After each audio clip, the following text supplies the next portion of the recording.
All right, and here is the deep dive spoiler-filled discussion video on Paranormal Activity, The Ghost Dimension, the sixth of the series. And let's just jump right into it. I think one of the biggest problems that I had with this, aside from the camera thing that I discussed in the review there, is, well, first of all, it's a found footage kind of movie, and that can't be, because it ended, you know, if you haven't seen the movie yet, you probably shouldn't be watching this, but there's spoilers ahead. You know, you can see that right there. It ended in an alternate dimension. How is that going to be found? I mean, is it going to be a Sinister-esque, the tapes just happen to show up in convenient locations when they need to be? I don't know. I mean, that's a critical component of found footage movies, is that if everybody wipes, then the tapes need to be in an accessible location to be found. But that's, I admit, that's a little nitpicky. From a plot standpoint, here is my take on it and why I'm going to compare it to A Nightmare on Elm Street 3. The thing I thought that Nightmare on Elm Street 3 did very well, and why it stood head and shoulders up to the original for me, and is probably, maybe it won't compare on a cultural level than to the original, but I still think it's about my favorite of the entire series. And here's one of the major reasons why, is by having the Dream Warriors, by having somebody that can pull other people into the dreams, and having that kind of control over their dreams.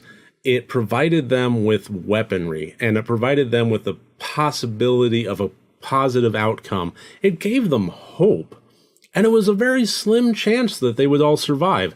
It was, against incredible odds of this terrible demonic force of Freddy Krueger, that they would be able to, even with their limited powers, I'm a wizard, that they would be able to survive. But it was something tangible. They could realistically go into the dream and kick the snot out of him. And I thought that was a very clever element in how they went about doing that. And it added tension in the real world. How did they go about it? On a technical level, on a practical, logistical level. And it added an element of hope in the dream world. And I think that was important, because the first film established a lot, but it kind of broke its own mythos a little bit, especially with that ending. The second one, we're going to pretend never existed. And when we talk about now we need to continue the franchise, what good is it to have the same thing over and over? If we have new characters that Freddy is established with, and it's meat grinder all the way through, and none of them survive, is it entertaining? Yeah, but forgettable. And in my mind, one of the big things that Dream Warriors is forgettable. And I think that by giving them that fighting chance, it elevated it to that degree, and it's made it stand out. And then we get to Paranormal Activity, and it's meat grinder all the way through. First movie, second movie, third movie, fourth movie, fifth movie. You get it. And there's really no tools in play to fight back. There's, little glimmers. In this one, they had the priest, but what good was that? It was towards the end. It was 2 minutes long, and it was kind of pithy and pathetic. It never really lent itself to the plot and to the character development, and it never provided that element of hope. I think that the series could do well with more than just a gimmicky device like the camera. I think that if they were going to have another one, which honestly, at this point, I think they really shouldn't, but if they were going to have another one, it would be interesting to have a conspiratory force for good. That, you have these grand conspiratory forces for evil. You have, in this case, the realtor that never existed, putting this family square in the crosshairs by putting them in this house for reasons that you don't really figure out until towards the end. To have this coven that it goes on and on and on, and this multi-layered, multifaceted, covers several decades, and I mean, it even goes back to medieval times, apparently, with this coven and this demon. why not have one of the characters be balanced for that? Why not have... Okay, let's take this movie, for example. Why not have the brother, in a grand kind of conspiratory thing, have an element of light to him that, even unbeknownst to him, that he has been groomed in generational happenstance to be able to fight this thing, and as dark and as odd as things appear, that maybe like the last half of Act 2, they stumble on that information, and now we have Act 3 where they can use that information. I think that would have been compelling. I think something like that needs to happen to this franchise. Otherwise, we're just winding up with the same thing over and over. Yeah, a gimmicky camera, but ultimately, it's characters going through a meat grinder with unseen forces and cameras up in the corners. And that's about it. Yes, we get some jump scares. Yes, we get some entertainment, but do we get a quality horror movie? I submit that we really don't. And again, 60 out of 100 points, it's worth watching, but it's not going to stand the test of time. So, I really got on a rant with that one, and I apologize for that. But I got to have my coffee there. Regardless,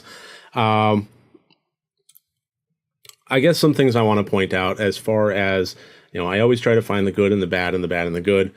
There were elements of this that I really did like. The relationship between the mother and the daughter, I really did like. The acting from the daughter, especially as they were going down that rabbit hole with her, I thought she dialed in a pretty good, creepy performance there.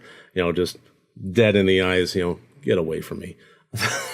That was pretty good, especially how cinnamony, sugary sweet she was at the beginning. I thought that was good. The ability to see the entity, Toby, I thought was good. And I liked the element of him slowly gaining form. The part that I didn't like, and this is a complaint that I have about a lot of the Paranormal Activity movies, is how much time and effort is spent in the real world, in the world that you and I exist in, to document a paranormal existence with conclusive proof. And for the most part, and I'm not going to get into whether or not I believe in the life after death and being able to capture paranormal evidence. That is very much a conversation for another day. But regardless, what do we get? We get mostly grainy footage with light orbs. That's pretty much par for the course. Everything else is kind of conjecture and easily debunked and so on and so forth.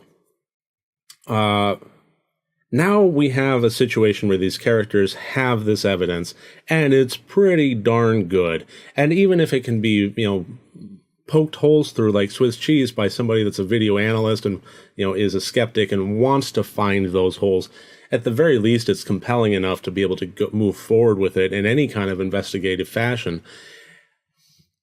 But beyond that, I think it comes down to character motivation. Realistically, if something strange was happening and an imminent threat seemed to be present in your house, affecting your 5-6-year-old daughter, and you were able to sufficiently capture, even if nobody else in the world believes it's real, you were looking through the viewfinder, you were able to capture it, you were able to see it, how much would you just sit by and wait for the next day? Probably not a whole lot. It seems like, this guy had a moderately sized cardboard box of VHS tapes. Let's assume the worst and say that they're high density tapes, which usually equal about 8 hours of footage there. If I were in a situation like that, it would not be 2 weeks of me peppering through the footage. It would be basically me sitting down with an endless pot of coffee, clicking play, and trying to find out as much as I can about what is on those tapes, what the origin what is going on, calling everybody that I can, sending them to 60 Minutes. There's no way I'm going to be sitting on my butt for 2 weeks, kind of making efforts here and there.